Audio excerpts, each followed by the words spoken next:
Ректорската управа на денешната седница одлучи да се формира комисија за утврдување на фактите, односно на што точно се случи дента кога се избираше претседател за студентскиот парламент.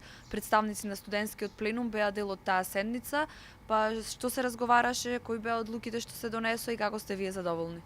Денеска на ректорската управа се формира комисија за утврдување на фактите и не ми се допаѓа тоа што се формира комисија, бидејќи УКИМ има навика да решава проблеми само со формирање на комисии.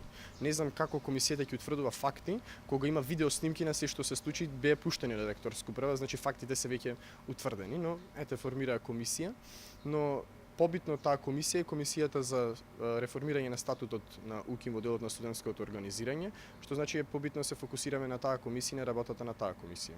Дополнително, освен комисија, ректоратот конечно искажа став дека не ја повика полицијата и го осудува настанот со полицијата и присуството на специјалната полициска единица ЕБР на автономен универзитетски простор без претходна дозвола од ректорот на универзитетот и успеа да ги прогласи само изборите за скандалозни. Кои се следните планови и активности кои што ќе ги превзете во наредниот период студентскиот пленум? Наредните активности планираме да се фокусираме максимално на работата за реформирање на статутот на УКИМ, да се вложи таму целосна енергија и сила за да таа комисија вроди некакви плодови, односно некакви резултати и конкретни решенија кои што ќе дадат конечно одговор на проблемот со студентското организирање на УКИМ. А што е со ново избраниот студентски претседател? Ќе ве замолам повеќе, тој не е студентски лидер, бидејќи тогаш ќе се направи избори за претседател на Сдружение на граѓани.